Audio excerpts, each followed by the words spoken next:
Mga kapatid, alam niyo ba ang kantang ito?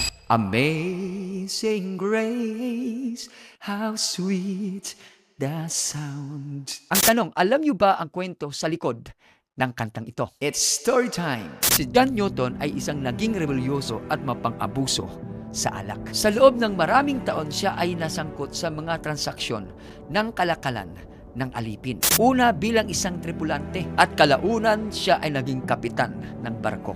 Noong 1748, ang kanyang barko ay sinalubong ng isang malakas na bagyo. Sa takot na siya ay malunod, sumigaw siya sa Diyos para maawa at iligtas siya. Ang Diyos ay kumilos, nagligtas sa kanya. Ang himalang pagkaligtas na ito ay nagbago ng kanyang buhay. Sa sandaling iyon ay nagsimula ang kanyang espiritual na pagbabago. Unti-unti niyang binitawan ang kanyang dating makasalanang pamumuhay at kalaunan naging ministro siya ng Diyos. Ang kanyang karanasan sa bagyo ay nagbigay daan upang maisulat ang kilalang himnong Amazing Grace, isang awit tungkol sa pagtubos at biyaya ng Diyos.